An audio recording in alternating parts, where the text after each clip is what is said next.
ତୀର୍ଥକୁ ଆମେ ସ୍ନାନ କରିବା ବା ସ୍ମରଣ କରିବା। ଆମେ ତୀର୍ଥକୁ ଯାଉଛେ, ପଇସା ଖର୍ଚ୍ଚ କରୁଛେ, କେବଳ ପଇସା ଖର୍ଚ୍ଚ କରି ତୀର୍ଥ ସ୍ନାନ କରି ଆମେ ଫେରୁଛେ, କିନ୍ତୁ ଫେରିଲା ପରେ ଆମ ଭିତରେ ସେଇ ଯେଉଁ ସ୍ପର୍ଶ ତୀର୍ଥରେ ଆମେ ପାଇଥିଲେ ସେ ସ୍ପର୍ଶ ଆଉ ଆମ ପାଖରେ ନଥାଏ, ସିଏ ତା ବାଟ ଧରି ଅଲଗା ପଳାଏ। ଆଉ ଯେଉଁ ତୀର୍ଥରେ ଆମେ ସ୍ନାନ କରୁ ସେ ତୀର୍ଥମାନେ ମଧ୍ୟ ଆମକୁ ଅପେକ୍ଷା କରିଛନ୍ତି ଯେ ଗଙ୍ଗା ବିଚାରୁ ଥାଇ ମନେ ବାରୁଣୀ ପଡ଼ିବ କେଶନେ ଆସିବେ ମୋର ଭକ୍ତଗଣ ମୋ ପାପ କରିବେ ମୋଚନ। ତୀର୍ଥ ମଧ୍ୟ ଅପେକ୍ଷା କରିଛନ୍ତି ଆମେମାନେ ପବିତ୍ର ମନରେ,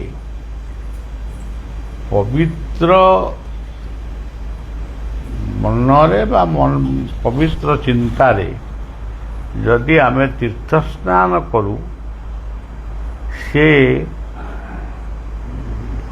ଆମ ଭିତରେ ଥିବା ଯେଉଁ କର୍ମଶ ବା ପାପ ବା ଯାହା ଅଛି ସେ ସବୁ ସେଇଠି ଚାଲିଯାଏ। ଗଙ୍ଗା କହୁଛନ୍ତି ସେ ପାପକୁ ମୁଁ ନେଇଯାଏ।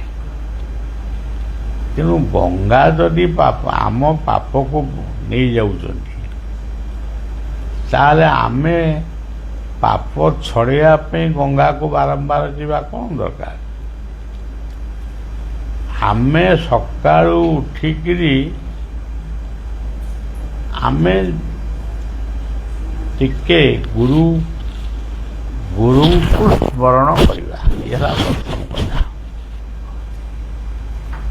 ଗୁରୁଙ୍କୁ ସ୍ମରଣ କରି ସାରିଲା ପରେ ଗୁରୁଙ୍କୁ କୁହାଯାଉଛି ଗୁରୁ ବ୍ରହ୍ମା, ଗୁରୁ ବିଷ୍ଣୁ, ଗୁରୁ ଦେବ ମହେଶ୍ୱର, ଗୁରୁ ସାକ୍ଷାତ ପରଂ ବ୍ରହ୍ମ ତସ୍ମୈ ଶ୍ରୀ ଗୁରବେ ନମଃ। ଆର ମାନେଟି କ'ଣ? ବ୍ରହ୍ମା ଯୋଗଧ୍ୟାନରେ ବସିଛନ୍ତି। ଯିଏ ଯୋଗଧ୍ୟାନରେ ବସନ୍ତି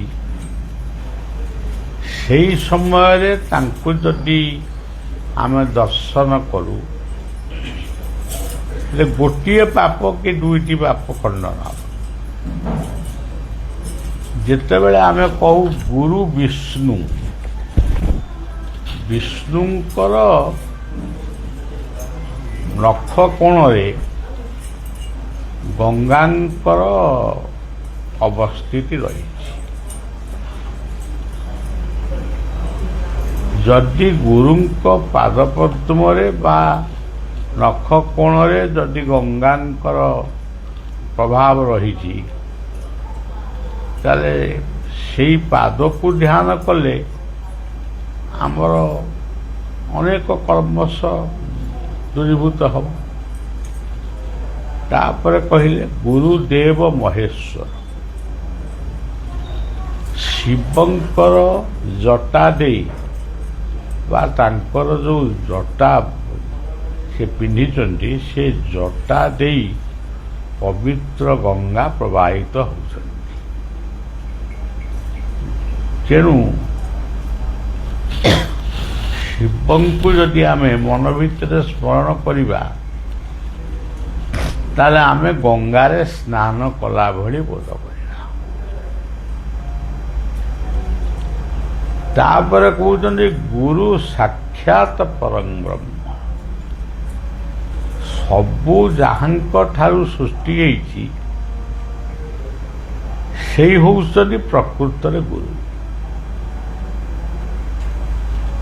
ସୂର୍ଯ୍ୟ ଚନ୍ଦ୍ର ତାରା ଗ୍ରହ ନକ୍ଷତ୍ର ଯୋଉଠୁ ସୃଷ୍ଟି ହେଇଛନ୍ତି ସେଇ ହେଉଛନ୍ତି ପରଂ ବ୍ରହ୍ମଙ୍କର ସ୍ଥାନ। ଆମେ ଯେତେବେଳେ ଜଗନ୍ନାଥଙ୍କୁ ଦର୍ଶନ କରୁ ସେତେବେଳେ ଆମେ ପଢ଼ୁ ପରଂ ବ୍ରହ୍ମ ପରଂ ଧାମ ପବିତ୍ରଂ ପରମଂ ଭବା ପୁରୁଷଂ ଶାଶ୍ୱତଂ ଦିବ୍ୟଂ ମାତେ ଭଜମି।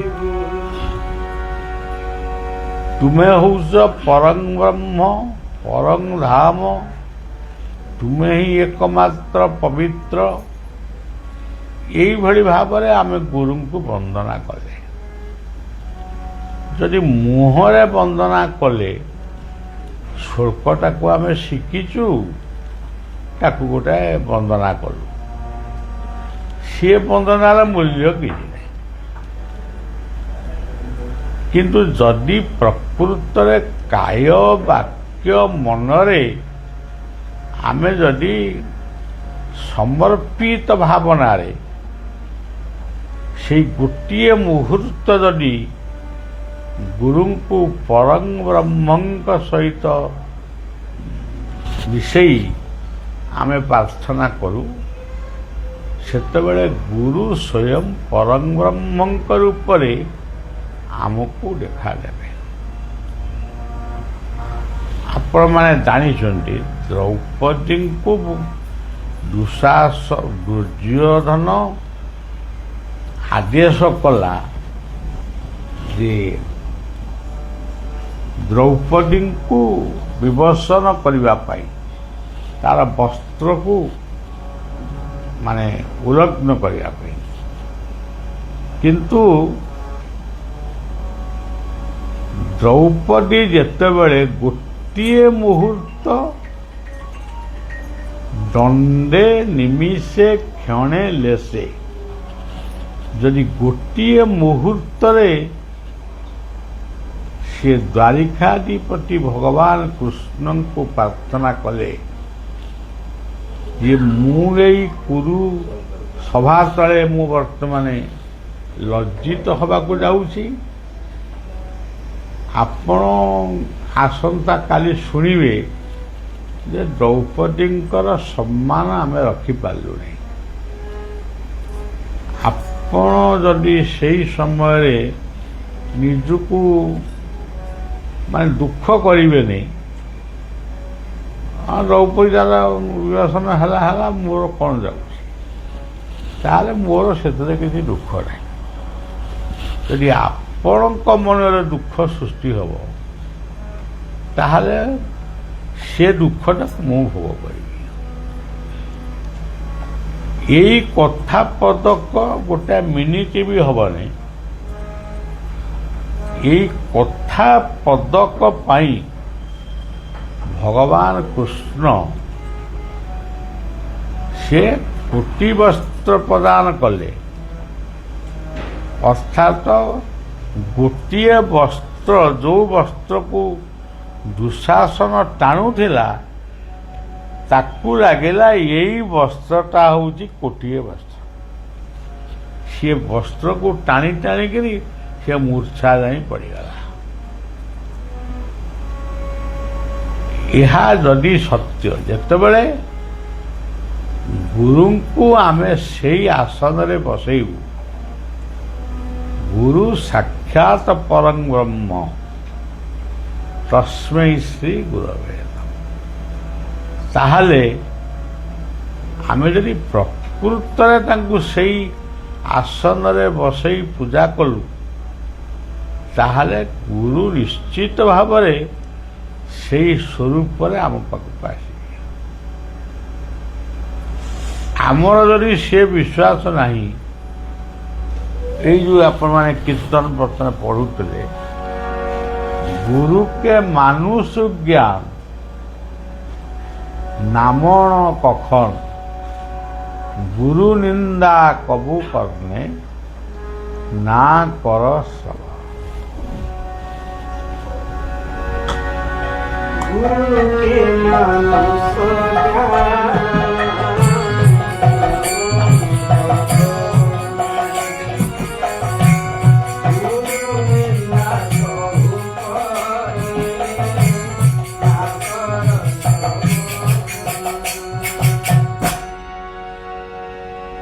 गुरु के मानुष ज्ञान नमन गाऊ बाबा बाया कहले गोटे पद तुमे जदि कौनसी कारणरू गुरु को भाविदेल ये जने मनीष मु तो खाऊची गुरु तो खाऊचनी मु तो शोची गुरु तो शोचनी आ गुरु केमिति परम ब्रह्म हेले यही जो कथा पदक तुम भाविदेल से भावना तमे जो पुण्य अर्जन कर गुरु को पूजा करी जो पुण्य अर्जन कर सी पुण्य जाक सब चलीगला एमिति कि से कहले यही वंदना रे गुरु के मानुष ज्ञान पढ़ो गुरु के मानुष ज्ञान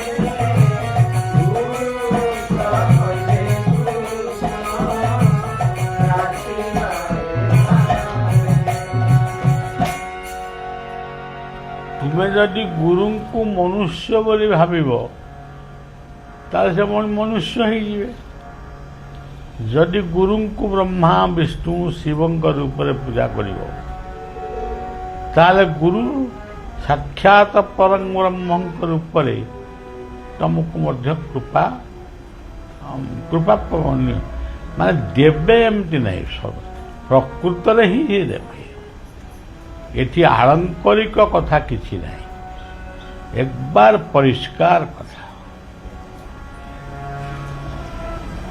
तेबे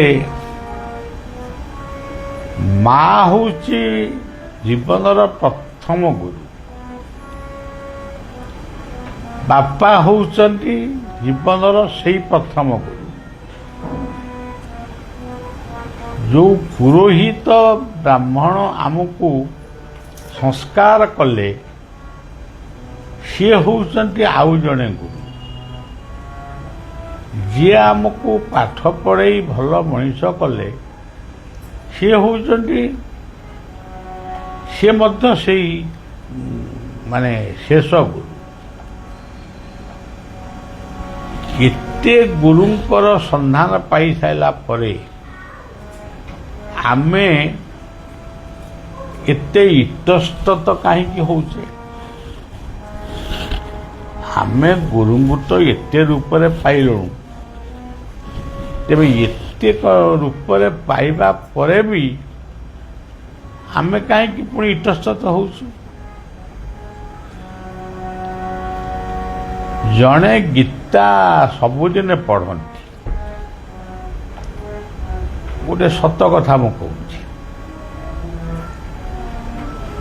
तांकर पुओ बहु नाती नाती बसी शुणती तांको पेटेरे गोटे अल्सर गोटे घा है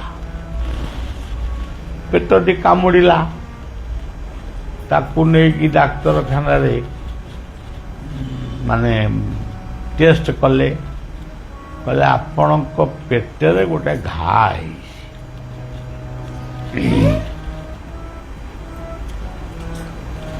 से भाविले से मोर तो पेटरे घा हो मरी आउ कौन औषध कौन दरकार डाक्तर माने कहले ना ना औषध खाया पड़े पुओ मानक डर रे से भद्र लोकटी ब्राह्मण परिवार ସେ ଔଷଧଟି ଖାଏ କିନ୍ତୁ ତାର ଔଷଧ ପ୍ରତି ବିଶ୍ୱାସ ଅଛି। କିଛି ଦିନ ଗଡ଼ିଗଲା, ପେଟ ଆଉ ବିନ୍ଧୁନେଇ, ଯନ୍ତ୍ରଣା କରୁନେଇ, ଖାଇବାକୁ ମଧ୍ୟ ଯେମିତି ଇଚ୍ଛା ହେଉନଥିଲା ସେମିତି ବି ଇଚ୍ଛା ହେଉଛି। ଦିନେ ପଛିି ଭାବିଲା ଯେ ମୁଁ ତ ଗୁରୁଙ୍କ ଉଦ୍ଦେଶ୍ୟରେ ସବୁଦିନ ଏଇଆ କରୁଛି, ତାହେଲେ ସେ ରୋଗଟା ବର୍ତ୍ତମାନ କେଉଁ ପର୍ଯ୍ୟନ୍ତ ଅଛି ତାକୁ ଟିକେ ଆଉ ଟିକେ ପରୀକ୍ଷା କରି ଦେଖିବା। ପୁଅମାନଙ୍କୁ କହିଲା, ପୁଅମାନେ କାହିଁ ନାହିଁ କହିବେ? ଏ ଦୁନିଆରେ ସବୁ ପୁଅ ଖରାପ ନୁହନ୍ତି କି ସବୁ ବାପା ଖରାପ ନୁହନ୍ତି। ଆଜି ବି ଏଇ ଦୁନିଆରେ ଭଲ ମଣିଷ ଅଛନ୍ତି, ଭଲ ବାପା ଅଛନ୍ତି, ଭଲ ମା ଅଛନ୍ତି, ଭଲ ଭାଇ, ଭଲ ଭଉଣୀ, ଭଲ ମାମୁଁ, ଇଏ ସମସ୍ତେ ଅଛନ୍ତି। କିନ୍ତୁ କିଛି ଜାଗାରେ ଏହାର ବ୍ୟତିକ୍ରମ ଏଭଳି ଭାବରେ ହେଉଛି ଯେମିତି ଆମେ ଭାବୁଛୁ ଯେ ଆଉ ଏ ଦୁନିଆରେ କେହି ଭଲ ମଣିଷ ନାହାନ୍ତି, କିନ୍ତୁ ଭଲ ମଣିଷ ପ୍ରକୃତରେ ଅଛନ୍ତି। ଭଗବାନ ରାମ ବା ଶ୍ରବଣ କୁମାର, ପ୍ରହ୍ଲାଦ, ଧ୍ରୁବ, ଯେଉଁମାନଙ୍କ କଥା ସବୁ ଉଦାହରଣ ଦିଆହେଇଛି ସେମାନେ ସବୁ ଭଲ ପୁଅ ନା ଆଉ। ତେଣୁ ଇଏ ଯେତେବେଳେ ପିଲା ବାପା ଯଦି ଆପଣ ଚାହୁଁଛନ୍ତି ଆମେ ଟିକେ ଆଉ ଟିକେ ପରୀକ୍ଷା କରିଦେବା, ତାହେଲେ କରିଦେବା। ଆଉ ଚାଲନ୍ତୁ ଆଜି ଯିବା, ଆଜି ପରୀକ୍ଷା କରିଦେବା। ବାପ ପୁଅ 3 ଜଣ ମିଶିକିରି ମେଡିକାଲକୁ ଆସିଲେ। ସେଇ ରୋଗଟା ଆଉ ମାନେ କେତେ ଦୂର ପର୍ଯ୍ୟନ୍ତ ସେ ଗଲାଣି, ଆଉ କେତେ ଅଛି, ଏଇ କଥା ଜାଣିବା ପାଇଁ ସେ ଇଣ୍ଟରଭ୍ୟୁ କଲେ। ସିଏ ଦେଖିଲେ ରୋଗଟି 2-3 ବର୍ଷ ତଳେ ଯୋଉ ପରିମାଣରେ ଥିଲା ବର୍ତ୍ତମାନ ବି ରୋଗଟା ସେଇ ପରିମାଣରେ ଅଛି, ତାର କିଛି ପରିବର୍ତ୍ତନ ହେଇନି। ପଚାରିଲେ କ'ଣ ପେଟ ବିନ୍ଧୁଛି ନା ନା, ଭୋକ କରୁଛି ନା, ଖାଇବାକୁ ଇଚ୍ଛା ହେଉଛି? ଡାକ୍ତର ଆଶ୍ଚର୍ଯ୍ୟ ହେଲେ ଯେ ଆପଣଙ୍କର ସେ ରୋଗଟା ଏଡ଼ିକି ଗୋଟେ ଖଣ୍ଡିଆଟା, ସିଏ ଆହୁରି ଏଡ଼େଟା ହେବା କଥା, ସିଏ କ'ଣ ଆଉ ଯେଡ଼ିକିଟିଏ ସେଡ଼ିକି ଅଛି, ଆଉ ଆପଣଙ୍କର ବିନ୍ଧୁନି, ଇଏ ହେଉନି। ସେ ଗୋଟେ ସତ କଥା ତାକୁ କହିଲେ। ଶ୍ରୀମଦ ଭଗବତ ଗୀତାର ମୁଁ ଜଣେ ନିତ୍ୟ ନୈମିତ୍ୟ ପାଠକ। ମୁଁ ଯେତେବେଳେ ଗୀତା ପଢ଼େ, ଗୀତାର 9ମ ଅଧ୍ୟାୟଟିକୁ ମୁଁ ନିଶ୍ଚୟ ପଢ଼େ, ତାପରେ ଅନ୍ୟାନ୍ୟ ଅଧ୍ୟାୟ ପଢ଼ିବି। ସେଇ 9ମ ଅଧ୍ୟାୟରେ ଗୋଟିଏ ଶ୍ଲୋକରେ ଲେଖା ହେଇଛି, ଅହଂ କ୍ରତୁରହଂ ଯଜ୍ଞ ସ୍ୱାଦାହ ମହମ ଔଷଧ। ମୁଁ ହେଉଛି ଔଷଧ, ମୁଁ ହେଉଛି ଯଜ୍ଞ। ମୁଁ ସେଇ ଶ୍ଲୋକଟିକି ସବୁଦିନ ପଢ଼େ। ଆଉ ମୁଁ କିଛି ଔଷଧ ପତ୍ର କିଛି ଖାଏନି। ତାପରେ ସେମାନେ ଘରକୁ ଫେରି ଆସିଲେ। ଫେରି ଆସି ସେଇ କଥାଟାକୁ ସେମାନେ ସ୍ମରଣ କଲେ ବା ପରସ୍ପର ଭିତରେ ଆଲୋଚନା କଲେ ଯେ ବାପାଙ୍କର ଇଏ ରୋଗଟା କେମିତି ଭଲ ହେଲା। ଘାଟା ତ ଯେତିକି ଥିଲା ସେତିକି, ସିଏ ବିନ୍ଧୁନେଇ କି ଯନ୍ତ୍ରଣା ଦେଉନି କି ବଢ଼ୁନି, ଆଉ ବାପା ତ ବହୁତ ଖୁସିରେ ଅଛନ୍ତି। ତାହେଲେ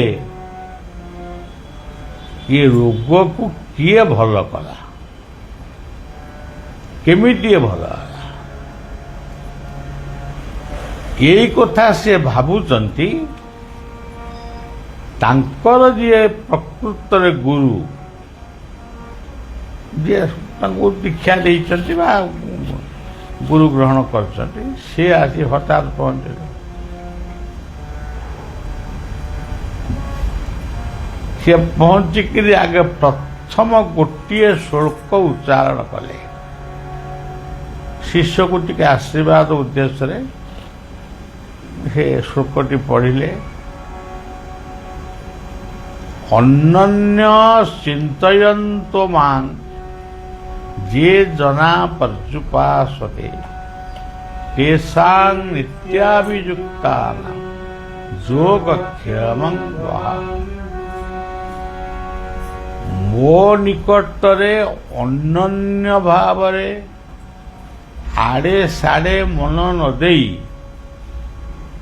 ଯୋଉ 5 ମିନିଟ୍ ଡାକ କି 3 ମିନିଟ୍ ଡାକ କରି ପ୍ରକୃତ ଶ୍ରଦ୍ଧା ଆଉ ଏକାଗ୍ରତାରେ ଯଦି ପ୍ରକୃତରେ ସେଇ ଶ୍ରଦ୍ଧାକୁ ନେଇ ତାକୁ ପାଠ କରିବ, ତାହେଲେ ସିଏ ନିଜେ ଆବିର୍ଭାବ ହେଇ ତମର କଷ୍ଟକୁ ଲାଘବ କରିବ।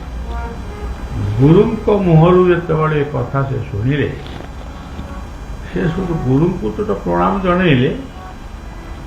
ସେ ପଚାରିଲେ, ପ୍ରଭୁ ଆପଣ କେମିତି, ମୁଁ ଏଇଟା ପଢ଼େ ବୋଲି ଆପଣ କେମିତି ଜାଣିଲେ? ଗୁରୁ ଉତ୍ତର ଦେଲେ, ତମେ ଏଇ ଶ୍ଲୋକକୁ ପଢ଼ିଲେ ରୋଗରୁ ସୁସ୍ଥ ହବ, ତମେ କେମିତି ଜାଣିଲ? ନା, ମୁଁ ଆପଣଙ୍କ କୃପାରୁ ଜାଣିଲି। ଆଉ ଆପଣଙ୍କୁ ଯୋଉ ମୁଁ ପ୍ରତ୍ୟେକ ଦିନ ଡାକୁଛି, ଆଉ ମୁଁ ସେମିତି ଡାକୁ ଡାକୁ ମୋର ମନେ ପଡ଼ିଲା ଗୀତାର କୋଉ ଶ୍ଲୋକଟା ପଢ଼ି, ତେଣୁ ଯୋଉ ଶ୍ଲୋକଟା ବାହାରିଲା ସେଇଟା ମୋ ଗୁରୁ ପ୍ରଦତ୍ତ ମନ୍ତ୍ର ବୋଲି ମୁଁ କାହିଁକି ନ ଭାବିବି? ତେଣୁ ଗୁରୁ ତାକୁ ଆଶୀର୍ବାଦ କଲେ, ଜୀବନ ତମାମ ଏଇ ଶ୍ଲୋକଟି, ଏଇ ମନ୍ତ୍ରଟିକୁ ସ୍ମରଣ କର, ଆଡ଼େ ସାଡ଼େ କିଛି ମନ ରଖନା। ଗୋଟେ ଗୋଟେ ଲୋକ ମନ୍ତ୍ର ମାନେ ଗୁରୁ ମନ୍ତ୍ରଟାକୁ ଜପ କରୁଛନ୍ତି, କିନ୍ତୁ ଜପ କରୁଛନ୍ତି କି ନାହିଁ ସେ ଜାଣନ୍ତି। କିନ୍ତୁ ଯେଉଁ ବ୍ୟକ୍ତି ପ୍ରତ୍ୟେକ ଦିନ ସେ ତାର ଗୁରୁଙ୍କର ପୂଜା ବାକ୍ୟ ଇଏ ସବୁକୁ ଠିକ ଭାବରେ ସ୍ମରଣ କରେ, ସେଠି ଭଗବାନ ନିଜେ ଗୁରୁଙ୍କ ରୂପରେ ଆବିର୍ଭାବ ହେଇ ଶିଷ୍ୟକୁ ଆଶୀର୍ବାଦ କରନ୍ତି। ସେଇଥିପାଇଁ ଗୀତାରେ ସେ କହିଲେ, ଅହଂ କ୍ରତୁରହଂ ଯଜ୍ଞ ସ୍ୱାଦାହ ମହମୌଷ। ଆମେ ବର୍ତ୍ତମାନ ଭାତ ଖାଇବା କିମ୍ବା ରୁଟି ଖାଇବା, ଏଇ ଯୋଉ ଖାଇବା, ଏଇଟାକୁ ଭାବନା ଯେ ଆମେ ଅମୁକ ଲୋକ ରୋଷେଇ କରିଦେଲା, ଅମୁକ ଲୋକ ଆମକୁ ବାଢ଼ିଦେଲା, ଅମୁକ ଲୋକ ଆମେ ସବୁ ଏକାଠି ବସିକିରି ଖାଇଲୁ, ଏଇଟା ହେଲା ଗୋଟେ ବାହ୍ୟ କଥା। ଆଜି ତମର ପ୍ରସାଦ ପାଇବା ପାଇଁ ଅଛି, ତମେ ପ୍ରସାଦ ହିଁ ପାଇବ। ଆଉ ପ୍ରସାଦ ସବୁବେଳେ ମିଳିବନି, ଯେଉଁଦିନ ମିଳିବ ସେଦିନ ତମେ ତାକୁ ହାତ ଛଡ଼ା କରିବ ନାହିଁ। ମୋର ଜଣେ ପିଇସି ଗୀତାଞ୍ଜଳି ମହାନ୍ତି, ତାଙ୍କର ସ୍ୱାମୀ ରେଳବାଇରେ ଚାକିରି କରିଥିଲେ, ରିଟାୟାର୍ଡ ହେଲେ, ତାଙ୍କ ନାଁ ପଦ୍ମଚରଣ। ସେ ସବୁ ରିଟାୟାର୍ଡ ହେବା ପରେ ତାଙ୍କ ସ୍ତ୍ରୀ କହିଲେ, ରିଟାୟାର୍ଡ ତ କଲ, ସବୁ ତ କଥା ସଇଲା, ଚାଲ ଟିକେ ଆମେ ଟିକେ କାଳିଆକୁ ଦେଖି ଆସିବା। କାଳିଆ କହିଲେ ଆମ ଜଗନ୍ନାଥ। ସିଏ ଅତି ସରଳ ଲୋକ, କହିଲେ ହଉ ଚାଲ। ସେ ଗଲେ 22 ପାହାଚ ଧରି ଜଗନ୍ନାଥଙ୍କୁ ଦର୍ଶନ କଲେ। ତାପରେ ମହାପ୍ରସାଦ ଆନନ୍ଦ ବଜାରକୁ ଆଇଲେ।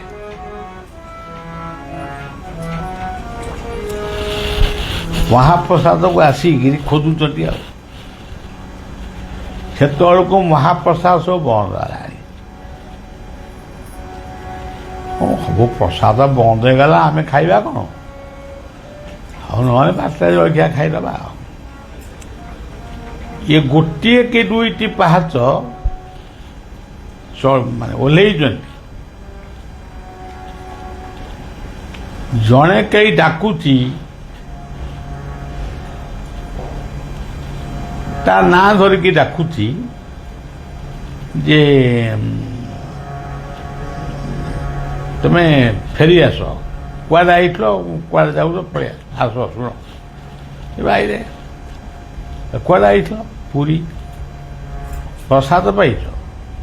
ନା ପ୍ରସାଦ, ଆମେ ତ ଆଇଲା ବେଳକୁ ପ୍ରସାଦ ବନ୍ଦ ହେଇଗଲା ଆଉ। ନା ପ୍ରସାଦ ଯଦି ବନ୍ଦ ହେଲା ଆଉ ଠାକୁରଙ୍କ ପାଖରେ ତୁମେ ରହିଲ କେମିତି? ନା ଆମେ ସେଠି ବୁଲୁଥିଲୁ, ଆମକୁ କେହି କିଛି କହିନାହାନ୍ତି, ଆମେ ତ ବୁଲୁଛୁ ଆଉ। ହଉ, ମୁଁ ଗୋଟିଏ ପ୍ରସାଦ ରଖିଛି, ମୋ ଘରକୁ ନେବା ପାଇଁ ରଖିଛି।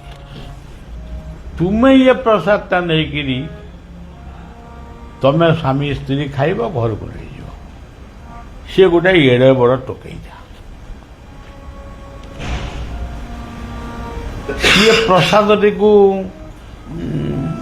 ମାନେ କିଏ ଦେଲା, କାହିଁକି ଦେଲା, କିପରି ଦେଲା, ଏମିତି ରିସର୍ଚ୍ଚ କରିକିରି ତାକୁ 2 ଜଣ ଯାକ ଉଠଉଛନ୍ତି। ତାପରେ ସେ ଲୋକକୁ ଖୋଜିଲେ କେତେ ପଇସା ସେ ନେବ। ଏଡ଼େ ବଡ଼ ପ୍ରସାଦଟା ସିଏ ହୁଏତ 500 କି 1000 କି କ'ଣ ନେବ।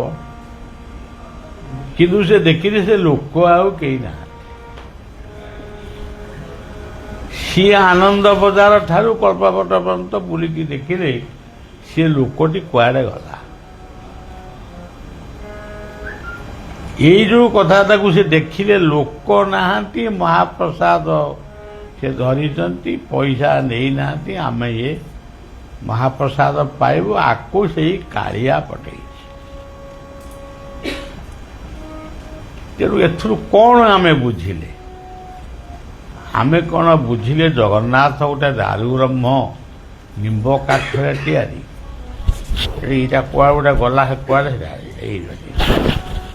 ଏଇଠି ଗୋଟିଏ ଅଛି ରାମଙ୍କର ମୂର୍ତ୍ତି। ଇଏ ହେଉଛନ୍ତି ରାମ। ଆକୁ କୋଉ ବଣିଆ କିଏ ତୈରି କରିନି। ସେଇ ପିଇସି ମା ସିଏ ଯେତେବେଳେ ବେଢ଼ା ମହାପ୍ରସାଦ ପାଇ ଖୁସି ହେଇଗଲା, ଟିକେ ବେଢ଼ା ବୁଲି ହେଲା। ବେଢ଼ା ଭିତରେ କୋଉଠି ଶିବ କାଳେ ଅଛନ୍ତି, ମୁଁ ବି ଆଜି ପର୍ଯ୍ୟନ୍ତ ଦେଖିନି। ସେଇ ଶିବ ତା ନା ଅଗ୍ନେଶ୍ୱର ନା କ'ଣ, ସେ ଶିବ ଡାକୁଛନ୍ତି ଗୋଟେ ମଣିଷ ରୂପରେ, ଏ ମା କୁଆଡ଼େ ଆଇଥିଲୁ? ନା ଦର୍ଶନ। ନା ଆସୁରୁ, ଏଠି ବା ଶିବ ଅଛନ୍ତି। ସେ ଯୋଉଠୁ ଗଲା, ମୁଣ୍ଡିଆଟିଏ ମାରିଲା। ମୁଣ୍ଡିଆ ମାରି ସାରିଲା ପରେ ଏଇ ଶିବଙ୍କୁ ସେ ତାକୁ ଦେଲା, କହିଲେ ଏଇଟା ଦେହରେ ସବୁବେଳେ ରଖିବୁ ଏବଂ କେତେବେଳେ କାଢ଼ିବୁନି କି ଫୋପାଡ଼ିବୁନି।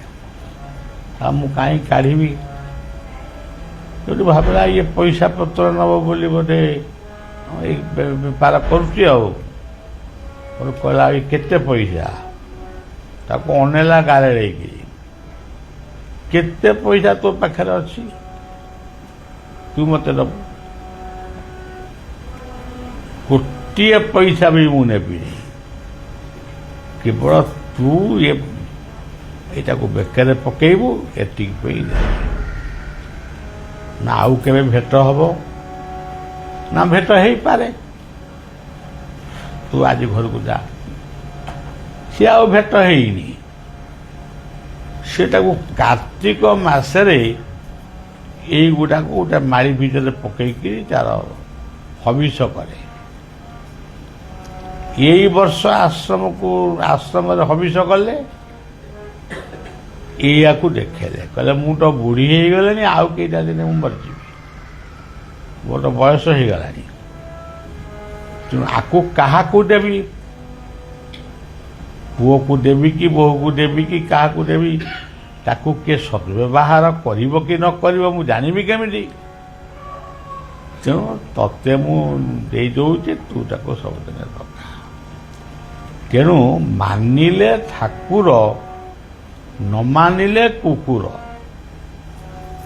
ଯଦି ଆମେ ପ୍ରକୃତରେ ଠାକୁରଙ୍କ ପାଇଁ କିଛି କରିଥିବା, ଆମେ ଜନ୍ମ ହେଇଥିଲେ କାହା ଘରେ, କୋଉ ଗାଁରେ ଆମେ ଜନ୍ମ ହେଇଥିଲେ, ଆମ ପୁରୋହିତ ଆମକୁ ଅମୁକ ନାଁ ଦେଇଥିଲେ, ସେ ସବୁ ହଉଛି ମାୟା।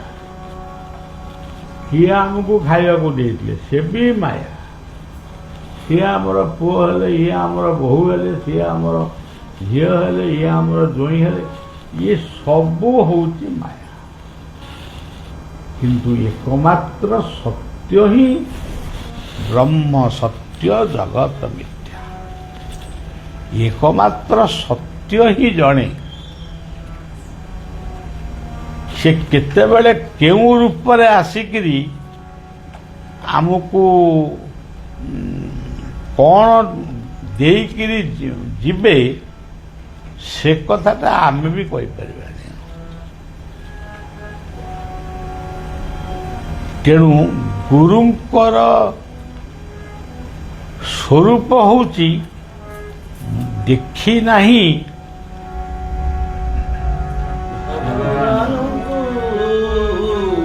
ଦେଖିଛି ମୁଁ ଗୁରୁ ଦେବଙ୍କୁ, ଦେଖି ନାହିଁ ଭଗବାନଙ୍କୁ, ଦେଖିଛି ମୁଁ ଗୁରୁ ଦେବଙ୍କୁ। ତାଙ୍କ ଦର୍ଶନ ମୋ ପାଇଁ ଉତ୍ତମ, ତାଙ୍କ ଦର୍ଶନ ମୋ ପାଇଁ ଉତ୍ତମ, ତାଙ୍କ ନାମେ ମୁଁ ହୋଇଛି ବିନାଶ। ଦେଖିଲେ ମୁଁ ଭଗବାନଙ୍କୁ, ଦେଖିଛି ମୁଁ ଗୁରୁ ଦେବଙ୍କୁ, ଦେଖିଲେ ମୁଁ ଭଗବାନଙ୍କୁ, ଦେଖିଛି ମୁଁ ଗୁରୁ ଦେବଙ୍କୁ। ଭଗବାନଙ୍କୁ କ'ଣ ଆପଣମାନେ ସବୁ ଦେଖିଛନ୍ତି?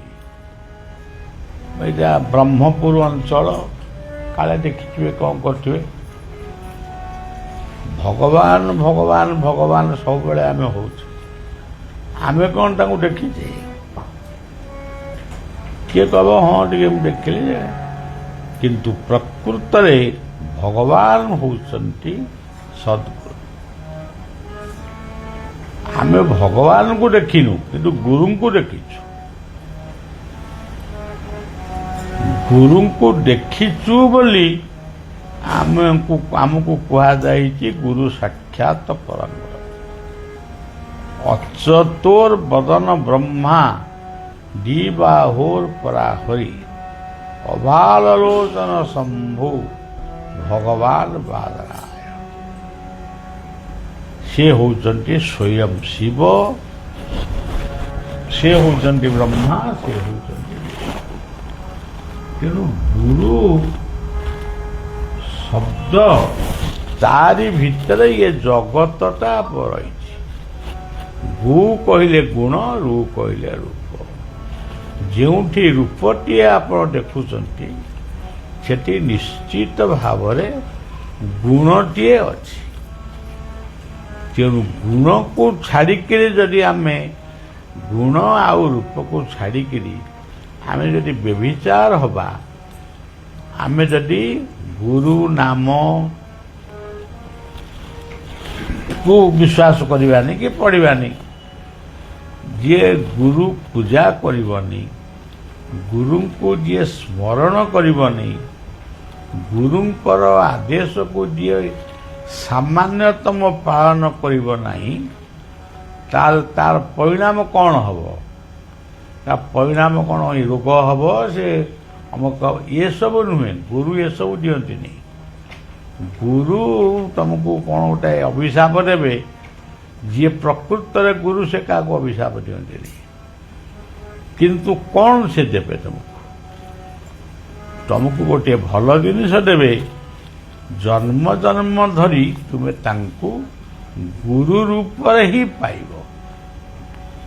ସିଏ ତମକୁ ଜନ୍ମ ଜନ୍ମ ଧରି ତମର ଯେଉଁ ବାଟ ତୁମେ ହୁଡ଼ି ଯାଉଛ ସେ ବାଟ ହୁଡ଼ାଟାକୁ ସେ ବନ୍ଦ କରେ।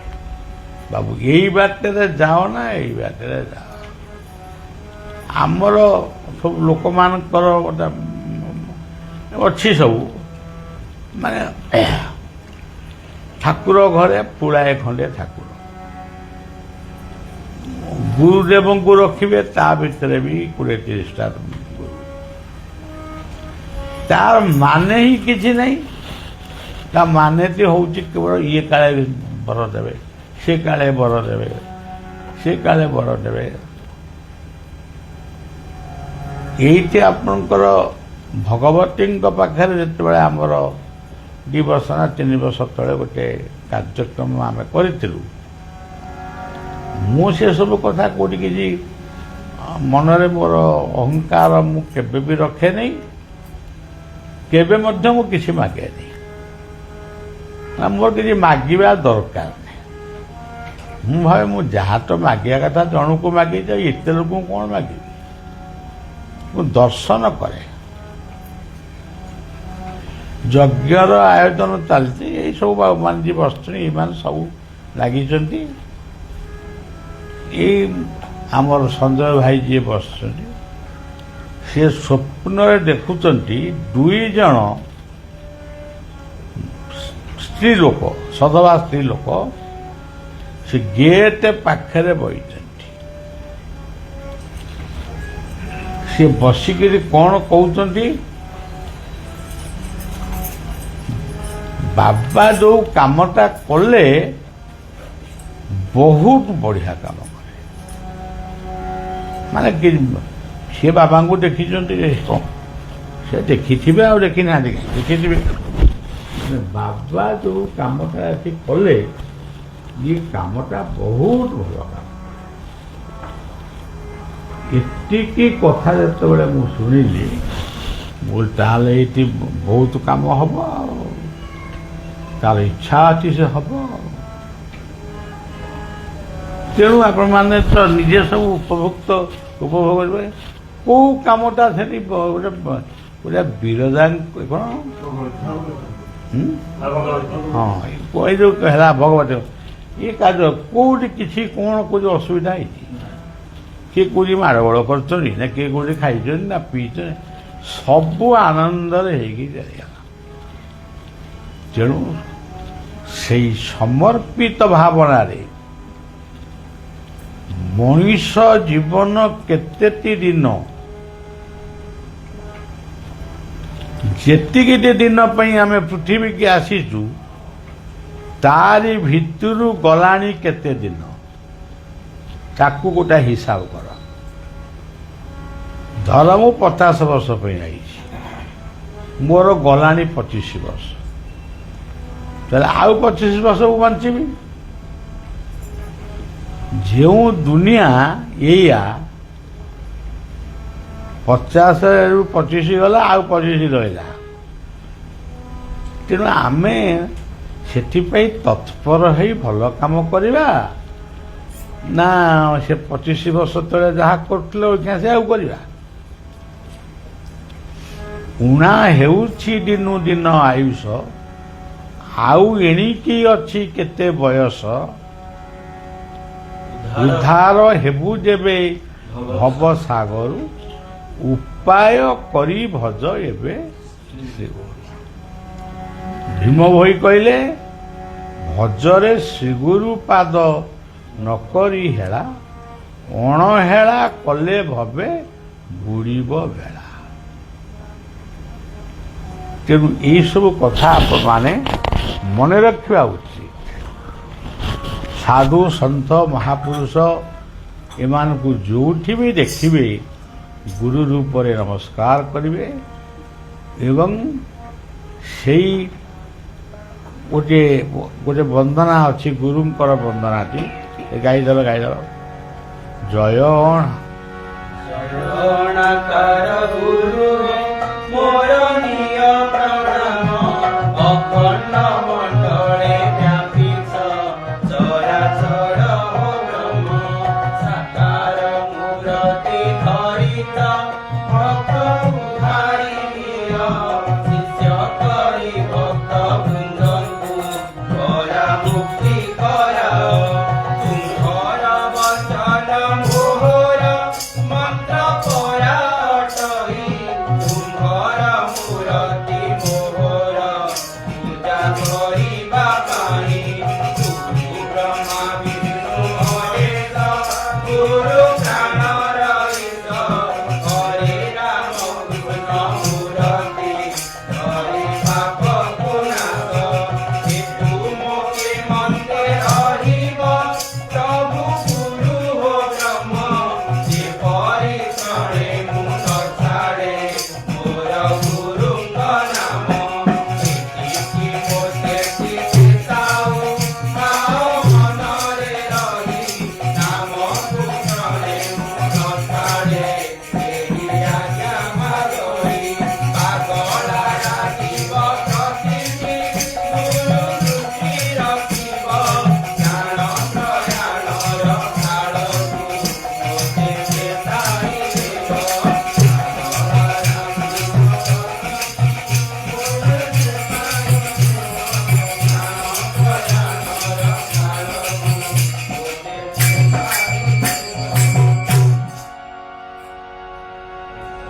ଏ ହେଉଛି ଗୁରୁ ବନ୍ଦନା। ଆମେ ବର୍ତ୍ତମାନ ଆମ କଣ୍ଠରେ ସ୍ୱର ଅଛି, ହାତରେ ଗିନି ଅଛି, ମୃଦଙ୍ଗ ଅଛି, ଆମେ ବହୁତ ଜୋରରେ ଗାଇଲେ, କିନ୍ତୁ ପ୍ରକୃତରେ ଏଇ ପ୍ରାର୍ଥନାଟି ଆପଣମାନେ କରନ୍ତୁ। ଜୀବନର ଶେଷ ମୁହୂର୍ତ୍ତରେ ଆମର ନିର୍ମାଲ୍ୟ ପାଣି ଆମେ ପାଇବୁ ନ ପାଇବୁ, କିଏ ଦବ ନ ଦବ, ସେଥିରୁ କ'ଣ ମିଳିବ? ନିର୍ମଳ ଶବ୍ଦର ଅର୍ଥ ହେଉଛି ପବିତ୍ର, ଗୋଟେ ପବିତ୍ର ଅନ୍ନ। ତେଣୁ ମୋଟାମୋଟି କଥା ଯେ ଗୁରୁଙ୍କର ମନ୍ତ୍ର ହେଉଛି ସର୍ବଶ୍ରେଷ୍ଠ କୈବଲ୍ୟ ଏବଂ ନିର୍ମାଲ୍ୟ। ସେଇ ନିର୍ମାଲ୍ୟ ପାଇ ଇଏ ଧରାରୁ ଆମକୁ ଯିବା, ଆମେ ନିଶ୍ଚୟ ଯିବା। ଆଉ ଏଠି ଯିଏ ବଇଛ, ଆମେ ଏଠି ବଇଛେ, ଆମେ ତ ନିଶ୍ଚୟ ଯିବା।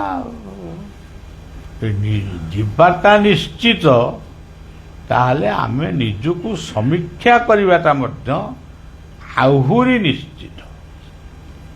ଆଉ ଏଇ ଯେଉଁ ସଂସାରରେ ତାର ମୋର ଏଇ ସବୁ ଯେଉଁ ହେଉଛନ୍ତି, ସେଗୁଡ଼ା କେବଳ ଜୁଆ ଖେଳ ସହିତ ସମାନ, ଆର କିଛି ମୂଲ୍ୟ ନାହିଁ।